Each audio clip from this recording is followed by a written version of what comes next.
saying you're an archaeologist now is kind of like saying you're in the army. There's so many millions of different jobs involved in being an archaeologist and specialties now.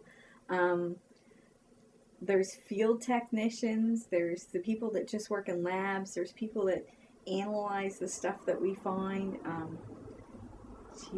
There's so many different aspects of it.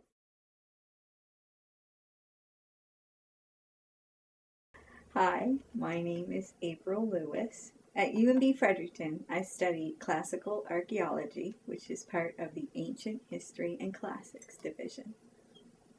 When I was a kid, we lived out in the country, and my mother used to get books shipped to her by mail in one of those double-day book club things. And one of the books she got was called The Treasures of King Tut's Tomb.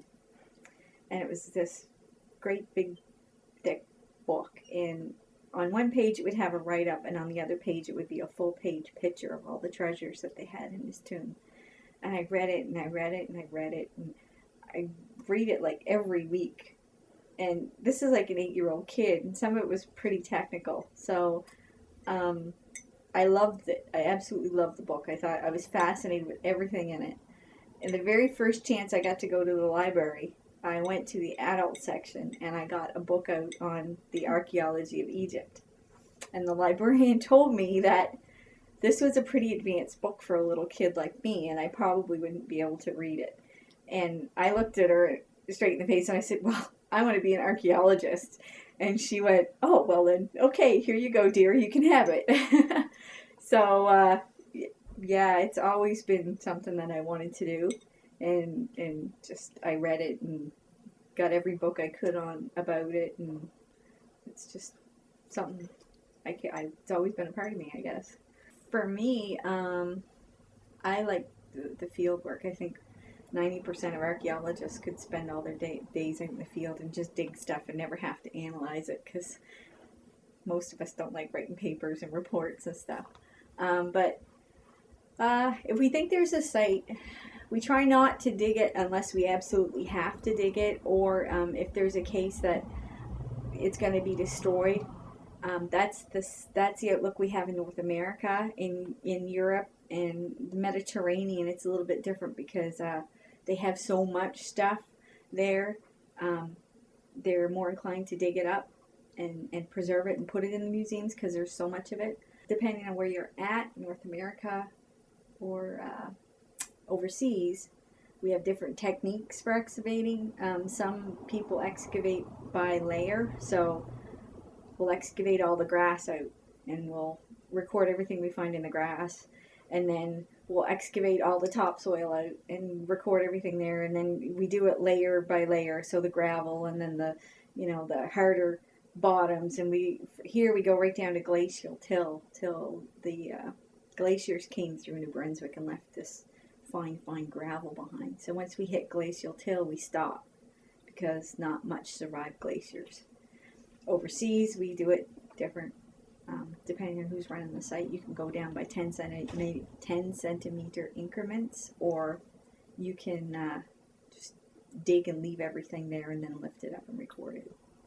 We go in, we measure our sites out, we decide what we're going to dig, what we're going to look for. We go in with a plan. We only have a couple of months that we're allowed to dig, so we've got to do the maximum amount we can in a couple of months.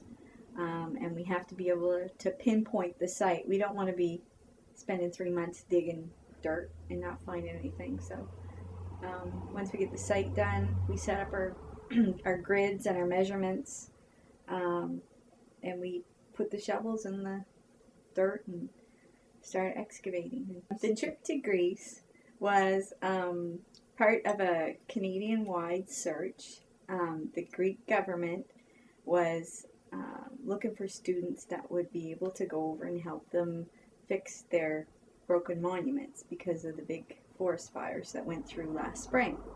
So a lot of us got together. We had to write some essays, and out of all the essays, they picked the best essays, and we were the ones that were chosen to go.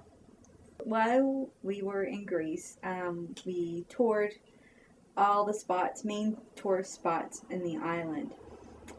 We started off in Athens, and then we traveled south, kind of around the coast, and then up the west coast across into the mainland, and then back down across the peninsula to Athens. We already knew where the sites were, and it was a matter of fixing the sites up so that they could be reopened to tourists, so tourists could go back in and visit the sites.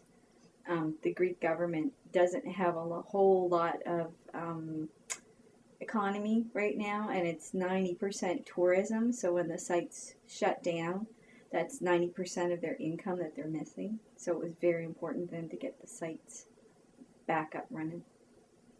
It wasn't a finding trip.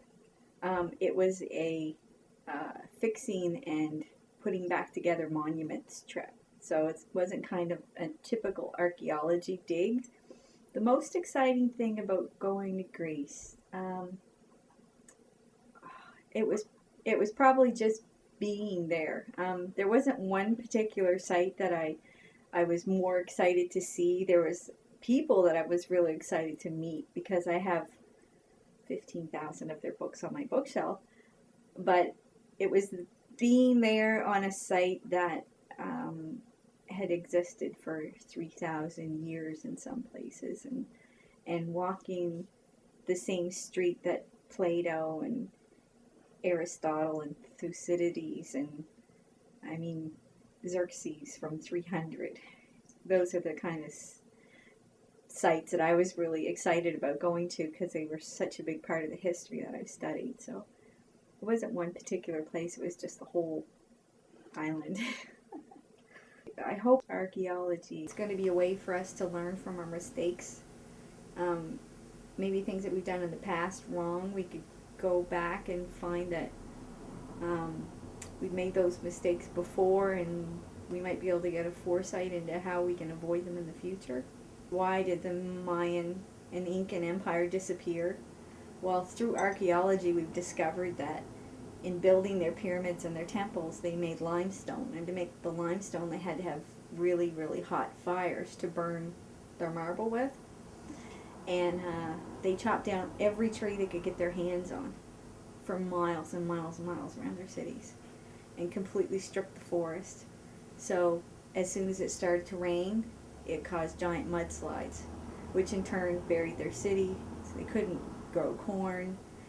They basically killed themselves because they cut down trees and destroyed the forests. And I think if we can get that one, say, you know, somebody that's technologically advanced more than us still couldn't cope with killing nature. And I think that's the big thing that we could learn now, is that we're not, you know, all powerful.